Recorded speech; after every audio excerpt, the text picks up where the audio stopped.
नमस्कार, मैं डॉक्टर पल्लवी पाटिल। आज के इस वीडियो में जो है वो मैं भाषा विज्ञान के दिव्योत्पत्ति सिद्धांत को लेकर एक थोड़ी सी 10-15 मिनट की मैं बात करूँगी। भाषा क्या है? भाषा का सृजन कब हुआ? भाषा की व्युत्पत्ति कैसे हुई? किसने की? भाषा की परिभाषा क्या है? ऐसे कई सामान्य से लगने वाले प्रश्नों के उत्तर कई सारे प्रकांड पंडितों और चिंतकों और भाषा वैज्ञानिकों को भी इस प्रश्न के उत्तर देना काफ़ी जटिल और काफ़ी दुरूह किस्म का लगा है। कई बार ऐसा होता है ना कि प्रश्न तो सामान्य सा लगता है लेकिन उसका उत्तर जो है वो काफ़ी कठिन होता है। बहुत सामान्य रूप से संकेतों के माध्यम से जब एक मनुष्य दूसरे मनुष्य के सम्मुख जब अपने मंतव्य को स्पष्ट करता है, प्रस्तुत करता है, तो उसे भाषा कहा जाता है। संस्कृत में भाष धातु से भाषा ये शब्द बना है। भाष जिसका तात्पर्य है बोलना। अब देखिएगा संकेतों के माध्यम से मतलब क्या, ठीक है। जैसे हम लोग जो है घर से निकलते हैं और किसी चौराहे पर जाने के बाद जो है हम देखते हैं कि भाई ट्रैफिक पुलिस जो है वो अपने संकेतों द्वारा जो है वो आने जाने वाली यातायात को कंट्रोल करते हैं, ठीक है। जैसे कई बार हम लोगों ने ट्रैफिक पुलिस को ऐसे इशारा करते हुए देखा है, ठीक है, या फिर दाएं जाइए बाएं जाइए, ठीक है। या फिर कई बार जो है हम सिग्नल पर हमारी गाड़ी रोकते हैं और देखते हैं कि भाई लाल बत्ती है तो गाड़ी रोकते हैं, ठीक है। या फिर हरी बत्ती है तो गाड़ी शुरू हो जाती है, ठीक है। या फिर कोई रेल आई है तो उसको हरी झंडी दिखाई जाना, या फिर किसी प्रश्न का उत्तर जो है वो सकारात्मक रूप में सिर हिला कर देना या फिर नकारात्मक रूप में देना, ठीक है। तो क्या इन संकेतों से भाषा नहीं झलकती? इन संकेतों का कुछ अर्थ नहीं है? और अगर इनका अर्थ नहीं है तो हम कैसे समझ जाते हैं कि मैं किसी को इशारा करके बुला के ले रही हूँ? या फिर हम कैसे समझ जाते हैं कि भाई अब जो है हरी झंडी दिखाई है तो रेल आ रही है, ठीक है। तो निश्चित रूप से संकेतों का अपना एक अस्तित्व है। संकेत सिद्धांत है जिसे इंगित सिद्धांत भी कहा गया है, जिसके प्रणेता जो है वो अलेक्जेंडर रहे हैं। और अलेक्जेंडर ने इस सिद्धांत को आगे बढ़ाते हुए काफ़ी विस्तार से बताया था कि भाई मनुष्य अपने मन के विकारों को, अपने मन के भावों को, जैसे प्रेम, हर्ष, क्रोध, ईर्ष्या, द्वेष, इन भावों को प्रकट करते समय कई बार जो है वो शारीरिक संकेतों का ये ज़्यादा आधार लेता है बजाय शब्दों के। इसलिए संकेत सिद्धांतों का अपना निश्चित रूप से अस्तित्व है, किंतु अर्थबोध की दृष्टि से संकेत सिद्धांत ये गौण रूप में माने गए हैं। किसी के बारे में हमें अगर अधिक जानकारी लेनी है, हमारे बारे में किसी को अगर बताना है, किसी घटना का विवरण करना है, तो निश्चित रूप से हमें भाषा के मुख्य रूप को स्वीकार करना पड़ेगा। भाषा का मुख्य रूप मतलब क्या? निश्चित रूप से जहाँ पर उसकी ध्वन्यात्मक व्यवस्था होती है उसको हम लोग मुख्य रूप कहते हैं, ठीक है।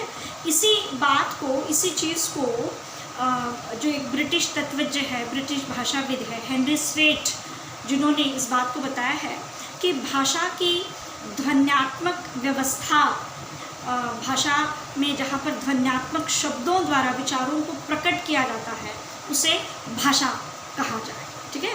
इसी बात को आगे बढ़ाते हुए यास्पान ने इस प्रकार से कहा है कि मनुष्य का मस्तिष्क जो है वो कई सारे विचार करता है और विचारों को प्रकट करने के लिए वो जिन शब्दों का आधार लेता है उसे भाषा कहा जाए। हेनरी स्वीट की परिभाषा से मेलजोल खाती हुई गुणे की परिभाषा है। गुणे अपनी परिभाषा में इस प्रकार से बताते हैं कि ध्वन्यात्मक शब्दों द्वारा हृदय के भावों और विचारों को प्रकट करने की प्रविधि का नाम ही भाषा है।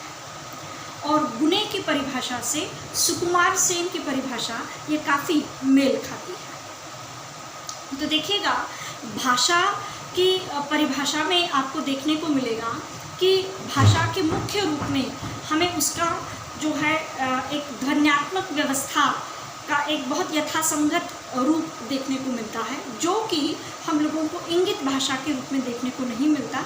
इसलिए हम लोगों ने इंगित भाषा को थोड़ा सा गौण भाषा के रूप में स्वीकार किया है। भाषा की व्युत्पत्ति को लेकर जब बात आती है कि भाषा की व्युत्पत्ति कैसे हुई, इस विषय को लेकर भारत और भारत के बाहर एक बहुत सुदीर्घ किस्म की भाषाविदों की चिंतन परंपरा हम लोगों को देखने को मिलती है, जिसमें यास्क है, जिसमें द्वैपायन है, जिसमें व्यास है, पतंजलि है, भर्तृहरि है, मैक्स मुलर है, हेनरी स्वेट है, जिसमें यस्पान है, जिसमें कामता प्रसाद गुरु है, ठीक है, जिसमें ऐसे कई सारे भाषाविद आपको देखने को मिलेंगे जिन्होंने भाषा की व्युत्पत्ति को लेकर बहुत चिंतन किया है, अनुसंधान किया है, शोध किया है। लेकिन फिर भी इतनी ज़बरदस्त गंभीर किस्म की चिंतन की कड़ी होने के बावजूद भी कहीं पर आज भी भाषा की व्युत्पत्ति को लेकर एक ठोस उत्तर हम लोगों को नहीं मिलता, एक समाधान कारक उत्तर हम लोगों को नहीं मिलता। इसी में दिव्योत्पत्ति सिद्धांत जो आता है, जिसमें वेद इस प्रकार से कहते हैं कि देवी वाचं जनयन्ता देवाः त्वां विश्वरूपाः पशुओं वदन्ति, अर्थात वाणी का प्रणेता जो है वो ईश्वर है और वह समस्त प्राणियों के लिए है। इसी बात को मनुस्मृति ने भी आगे बढ़ाते हुए कहा है कि अनादि नित्याः वागतु सृष्टा स्वयंभुव, ठीक है, अर्थात वाणी का सृष्टा स्वयंभू है, वह अनंत है, वह नित्य है, अनादि है, ठीक है।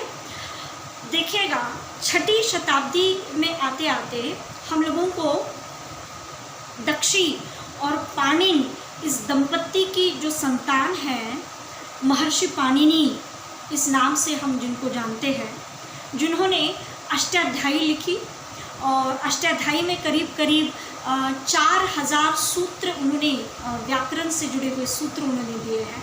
मतलब भारतीय व्याकरण को एक बद्ध रूप देने का काम यदि किसी ने किया है तो निश्चित रूप से उसका श्रेय जो है वो महर्षि पाणिनि को ही दिया जाना चाहिए।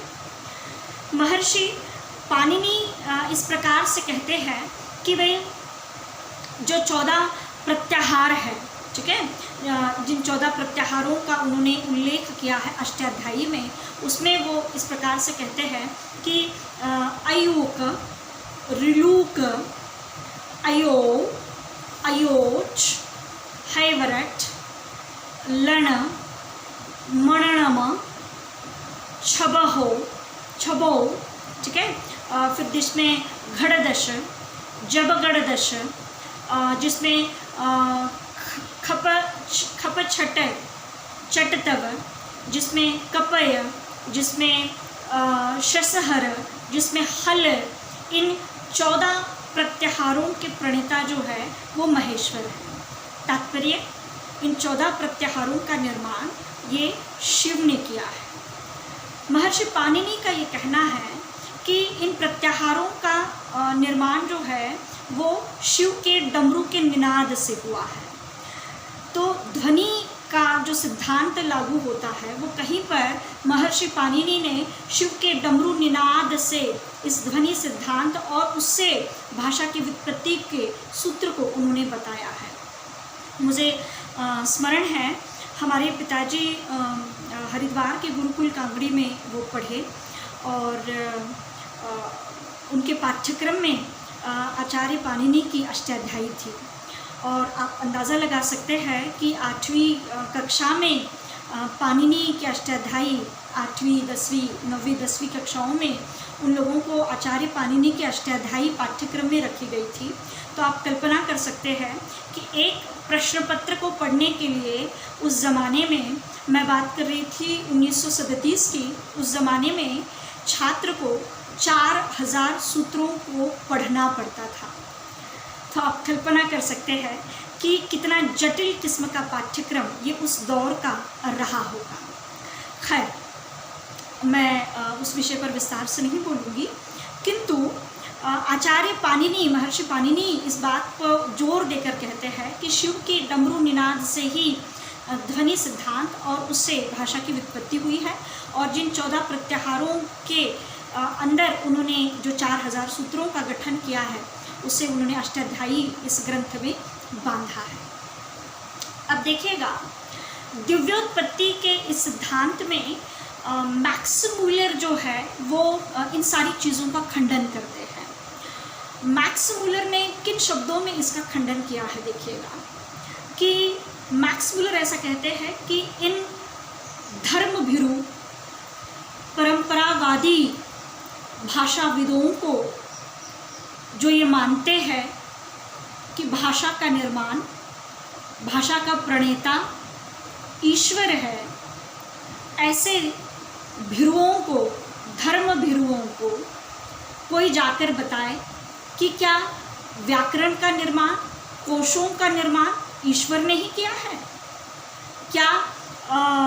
क्या किसी गूंगे या बहरे को पढ़ाते समय कि जो सारी स्किल उस अध्यापक में जो झोंकी जाती है, वो स्किल उस अध्यापक की भाषा भी क्या ईश्वर ने ही दी है? ठीक है। मैक्स मूलर के परिभाषा से हम लोग सहमत है नहीं है, उसको लेकर भी कई सारे लोगों ने उसका खंडन किया है, किंतु इस बात में निश्चित रूप से तथ्य है। इस बात को डॉक्टर भोलानाथ तिवारी ने स्पष्ट किया है। वो ये कहते हैं कि भाषा का निर्माण निश्चित रूप से ईश्वर ने किया है या नहीं किया है ये तो नहीं पता, किंतु ब्रह्मांड में हम लोगों को कई प्रकार की भाषाएं, कई प्रकार की बोलियों का प्रचलन देखने को मिलता है, और ये प्रचलन जो हुआ है वो एक जैसा नहीं है। कई प्रकार की बोलियां, कई प्रकार की भाषाएं, कई प्रकार की उपभाषाएं हैं। और फिर ये क्यों है? ठीक है, जैसे दुनिया भर के सारे कुत्ते जो हैं वो एक ही ज़बान में भौंकते हैं, ठीक है, लेकिन फिर अगर भाषा ईश्वर द्वारा निर्मित है तो फिर सबकी ज़बान, सबकी भाषाएं एक जैसी क्यों नहीं है? ठीक है, इस बात को हम लोग नकारते तो नहीं हैं, किंतु मुझे ऐसा लगता है कि आचार्य पाणिनि ने जो कई सिद्धांतों में जो इस बात को बताने का प्रयास किया है कि शिव के डमरू निनाद से ध्वनि सिद्धांत या भाषा की व्युत्पत्ति हुई है। जैसे हम लोगों को भी ये कई बार पढ़ने में आता है कि ब्रह्मांड का सबसे पहला शब्द जो है वो ओम है, ठीक है। ओम शब्द की उत्पत्ति, ओंकार शब्द की उत्पत्ति जो है वो सबसे पहले हुई है, और उसके बाद जो है वो ध्वनि निनाद से जो है भाषा का विकास, ध्वनि सिद्धांत, उसके बाद हम देखते हैं शब्द, पद, अर्थ, जो भी है वाक्य सिद्धांत वगैरह, ये सारी चीज़ें हम लोगों को बाद में विकसित होती नज़र आती है। तो मुझे कई बार मैं फिर से अष्टाध्यायी पर आकर थोड़ा सा मैं व्यक्तिगत तरीके से मैं अष्टाध्यायी पर आकर ही मैं थोड़ा सा रुक जाती हूँ कि कहीं तो कुछ तो ऐसा हुआ होगा। जैसे मनुष्य ने सबसे पहली ध्वनि सुनी होगी, उसने समुद्र की गर्जना सुनी होगी, उसने झरनों की बहती कलकल सुनी होगी, उसने अलग अलग प्रकार के पशु पक्षियों की आवाज़ सुनी होगी, ठीक है। इसी बात को जैसे अनुकरण सिद्धांत में आगे जोड़ा है, हर्डर ने जोड़ा है। हर्डर ने अनुकरण सिद्धांत के जो प्रणेता माने जाते हैं, और हर्डर ने अनुकरण सिद्धांत को ही आगे बढ़ाते हुए कहा है, जहाँ पर उनको उनके इस अनुकरण सिद्धांत के लिए जो है वो बहुत बेहतर निबंध के रूप में उनको कई पुरस्कारों से सम्मानित किया गया, हर्डर को। लेकिन अनुकरण सिद्धांत को भी देखिएगा मैक्स मूलर जो है वो नकारते हैं। मैक्स मूलर अनुकरण सिद्धांत को भी स्वीकारते नहीं हैं। मैक्स मूलर फिर भी वहाँ पर एक टिप्पणी ऐसी करते हैं कि अनुकरण सिद्धांत द्वारा किसी नई भाषा की उत्पत्ति हुई है, ऐसा नहीं है, इसीलिए हम अनुकरण सिद्धांत को स्वीकार नहीं कर सकते, हम इस सिद्धांत को स्वीकार नहीं कर सकते। बल्कि मैक्स मूलर ने अनुकरण सिद्धांत को बॉबो थ्योरी के रूप में स्वीकार किया है। बॉ थ्योरी मतलब कुत्ते के भौंकने जैसी थ्योरी के रूप में मैक्स मुलर ने इस थ्योरी को बताया है। उसके बाद रणन सिद्धांत जो आता है, रणन सिद्धांत में जैसे आप लोग, जैसे अभी मैंने कहा कि कुछ ध्वनि जो आवाज़ें इंसान ने सबसे पहले सुनी होगी और वहीं से उसकी शब्दों की प्रक्रिया शुरू हुई होगी, ठीक है। कुछ आवाज़ें जो उसने सबसे पहले कान पे पड़ी होगी, जैसे किसी को पानी पीता देख और पानी गले के नीचे उतरता देख, जब ये जो पा शब्द का निर्माण हुआ है, ये जो है वो वहाँ से जो पा शब्द निकलता है, उसी प्रकार से प्रत्येक वर्ण जो है ये उसी प्रकार से तैयार हुआ है, ऐसा हर्डर का कहना है, ठीक है। किंतु मैक्स मुलर फिर से इस बात को विरोध करते हैं। अब देखिएगा, रणन सिद्धांत में भी हम लोगों को यही चीज़ देखने को मिलती है। रणन सिद्धांत भी ये कहता है कि अगर कोई पीतल का ग्लास नीचे गिर गया और चीनी मिट्टी की प्लेट नीचे गिर गई, तो इन दोनों की आवाज़ों में एक फ़र्क है और ये फ़र्क हम लोगों को तभी समझ में आता है, हम झट से पहचान जाते हैं कि पीतल का ग्लास गिर गया है या फिर चीनी मिट्टी की कोई प्लेट गिर गई है, क्योंकि प्रत्येक वस्तु की, प्रत्येक प्राणी की, प्रत्येक मनुष्य की अपनी एक ध्वनि व्यवस्था है और उसी ध्वनि व्यवस्था के कारण वह अपनी भाषा को, उस आवाज़ को विकसित करता है। जैसे ध्वनि यंत्र तो सभी प्राणियों में है, मनुष्य में भी है, ठीक है, लेकिन प्राणियों ने अपने ध्वनि यंत्र का विकास नहीं किया और मनुष्यों ने अपने ध्वनि यंत्र का विकास किया। लेकिन फिर भी अष्टाध्यायी, पाणिनि की अष्टाध्यायी से मैं पूरी तरह से सहमत हूँ। जो सूत्रबद्धता और जो तर्क संगतता उन्होंने व्याकरण में बताई है, ओंकार इस शब्द को उन्होंने जोर देकर जो बताया है, वो निश्चित रूप से बहुत तर्क संगत भी हमें लगता है। इस भाषा विज्ञान के दिव्योत्पत्ति सिद्धांत को मैं यहाँ पर रुक जाती हूँ। आज इस वीडियो के साथ मैं यहीं पर थोड़ा सा ठहर जाती हूँ। धन्यवाद।